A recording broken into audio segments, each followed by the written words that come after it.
আজকে আপনাদের মাঝে একটি বিএমএস সার্কিট নিয়ে আলোচনা করব।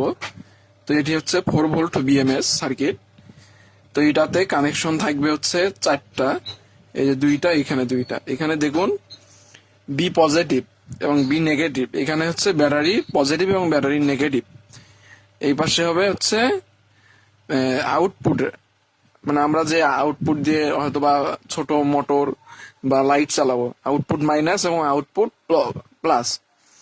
আর আমরা চার্জ দেবো এটা দিয়ে।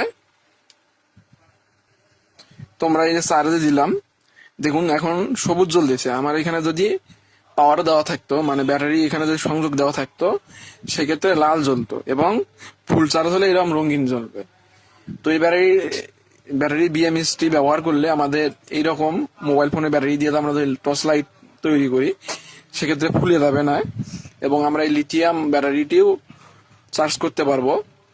তো আমরা চাইলে খুব সহজে কানেকশন করে চালাইতে পারবো। এটা ব্যবহার করলে আমাদের ব্যাটারিটা দীর্ঘদিন লাস্টিং করবে এবং নষ্ট হবে না। ধন্যবাদ। ভিডিওটি ভালো লাগলে লাইক শেয়ার করুন। ধন্যবাদ।